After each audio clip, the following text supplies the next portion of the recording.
Hello नमस्कार बंधुসকল কি খবৰ আশা কৰো সকলো ভালে আছে and welcome back to my channel আৰু মই শিৱসাগৰৰ এয়া হৈছে মহাশিৱৰাত্ৰিৰ শেষৰ দিনটো 4 নম্বৰ দিনটো আৰু হেক আছিলে মানে মেলা আৰু শিৱৰাত্ৰি মেলাৰ মাজতে ইয়াত মেলাও বহিছিলে দু জাগামান মেলা বহিছিলে তাৰে মই এটা এনে সোমালো আৰু উঠিবলৈ ভয় লাগে নুঠিলো এনে লোকক উঠাবোৰে এনজয় কৰি আছিলো আৰু ভাল লাগিলে অলপ দেৰি থিয় হৈ এইবোৰে চালো লোকক আৰু হাজবেণ্ডে কৈছিলে বলা উঠো কিন্তু সঁচা কৈছোঁ মোৰ বিৰাট ভয় লাগে চ' মই নুঠিলোঁ এনে এনজয় কৰিলোঁ আৰু এয়া চাওক এইবোৰ দেখিলে ভাল লাগে এইবোৰে একচুৱেলি মানে মেলা বুলি ক'লে এইবোৰে আৰু মেলা বুলি ক'লে আৰু ইয়াৰ বাহিৰে আৰু বেলেগ মনত একো নাহে মেলা বুলি ক'লে প্ৰথমে এইবোৰে আহে আৰু বহুত কিবা কিবি আছিলে তাইৰ মাজত এইবোৰ চালোঁ আৰু বস্তুবোৰ লোৱা নহ'ল আৰু এইপিনে হাজবেণ্ডে বলা যাওঁ কৈছে চোৱা হৈ গ'ল আৰু আমি এনেকৈ আগবাঢ়ি গৈ আছোঁ আৰু শ্ৰীযুত প্ৰাণজিৎ দত্ত তেখেতে যুৱ সমাজৰ বাবে এক আৰু বহুত ভিৰ হৈ আছিল যিহেতু শেষৰ দিন হয় আৰু এনেই আমি দুপৰীয়াও মই এবাৰ ওলাই আহিছিলোঁ বাইদেউৰ লগত তাৰপিছত হাজবেণ্ডে ক'লে যে লাষ্ট ডে হয় বলা ফুৰি আহোঁ আৰু অনুৰাধা পৰুৱালো অহা কথা আছিলে চ' তেওঁৰ প্ৰগ্ৰাম আছে কাৰণে বহুত ভিৰ আৰু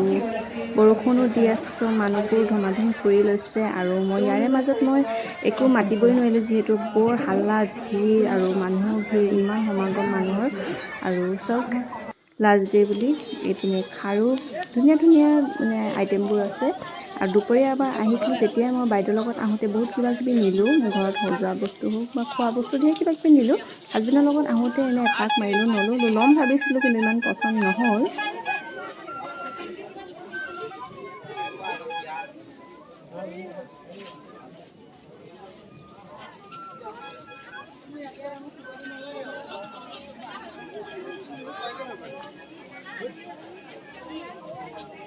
এইটো শিৱৰাত্ৰি লগাই মই বিয়া হোৱাৰ পাছত দুটা শিৱৰাত্ৰি পালোঁ আৰু যোৱা বছৰ খুব ফুৰিলোঁ এবাৰো ফুৰিছোঁ আৰু যেতিয়া ইয়াত ফুৰিছোঁ ন দেখিছোঁ এইটো এটা মেলা নহয় এইটো এটা কেৱল শিৱৰাত্ৰিৰ মেলা নহয় এইটো এটা আৱেগিক হয় এটা মানে হিষ্ট্ৰী হয় অসমৰ শিৱসাগৰৰ যিটো মেলা বহে 3 দিনীয়া 4 দিনীয়া এইটো এটা চাবলগীয়া হয় আৰু সকলো ইয়াত আহিব উপভোগ কৰিব মেলা খোৱা বস্তুটো আমি সদায় এইবোৰ খাই থাকোঁ কিন্তু কেতিয়াবা এনেকুৱা জেগাৰ পৰাও খাব লাগে এনেকুৱা ধৰণৰো মানে আনন্দ উপভোগ কৰিব লাগে আমি সমাজত আছোঁ তো চ' সকলো ধৰণৰ মানে উপভোগ কৰিব লাগে চ' ভাল লাগিলে আৰু প্ৰতি বছৰে যাতে মই পাওঁ ইমান ধুনীয়াকৈ উপভোগ কৰিব পাৰোঁ মানে মিছ নকৰোঁ আৰু অহা বছৰলৈও মই আহিব এনেকৈ মেলা মিছ নকৰোঁ চাই থাকিম যেতিয়ালৈকে পাৰোঁ আৰু এইটো জেগা দেখিছে এই জেগাত খালী হেনো লোহৰ বস্তুবোৰে পায় মানে লোহৰ দা কটাৰী এইবোৰে পায় আৰু নলবাৰীৰ পৰা আহে হেৰি লৈছিলোঁ ইয়াৰ পৰাও মই নিলোঁ দুপৰীয়া আহোঁতে আৰু চব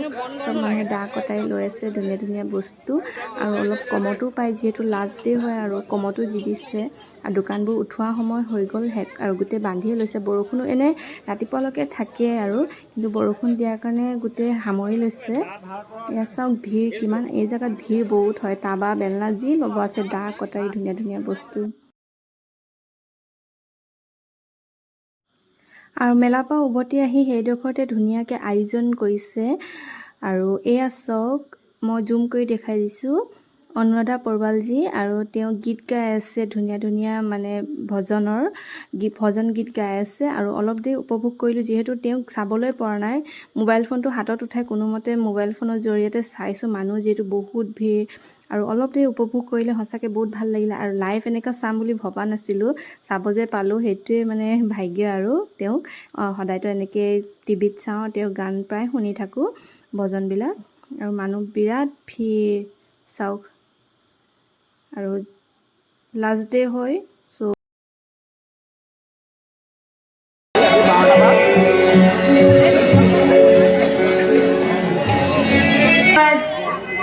कृष्ण माँ का जयकारा लगाएंगे जयकारा शेरावाली का बोल सच्चे दरबार की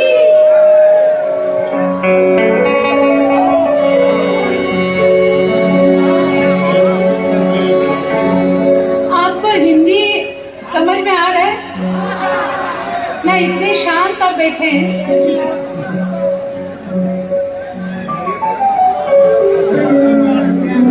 हाँ जी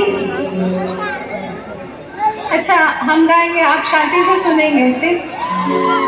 चलो ठीक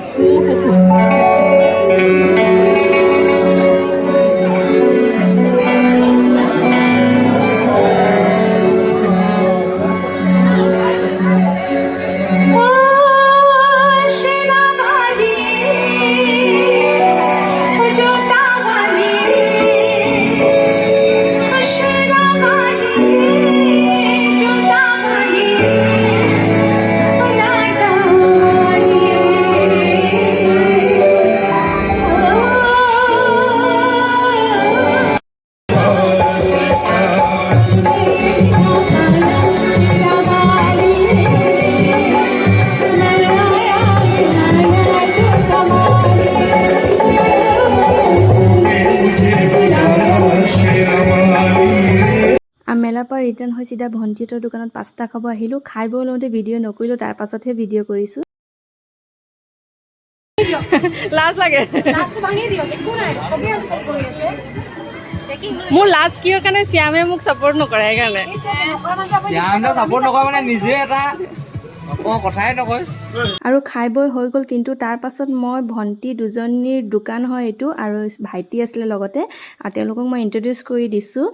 দুজনী ভণ্টি আৰু ভাইটিৰ দোকান হয়। তেওঁলোকে প্ৰত্যেক বছৰ শিৱৰাত্ৰিত দিয়ে, আৰু যোৱা বছৰ মই ইয়াত আহিছিলোঁ, এইবাৰো আহিছোঁ। আৰু মই ধুনীয়াকৈ ইণ্ট্ৰডিউচ দি থাকোঁতে ইয়াত গান বাজি আছিলে, কপিৰাইট ক্লেইম লাগি যাব বুলি ভণ্টিয়ে মোক ইয়াত ৰখাই কিনে এলাৰ্ট কৰি দিছে। কিন্তু মই এই ভিডিঅ'টো নিদিয়াকৈ নাথাকোঁ, কিয়নো বহুত জৰুৰী ভিডিঅ' হয় এই ক্লিপটো মোৰ কাৰণে আৰু সকলোৰে কাৰণে। তেওঁলোক এগৰাকী মানে উঠি অহা চামৰ কাৰণে এটা প্ৰেৰণা হয়, আৰু তেওঁলোকৰ বিষয়ে আমাৰ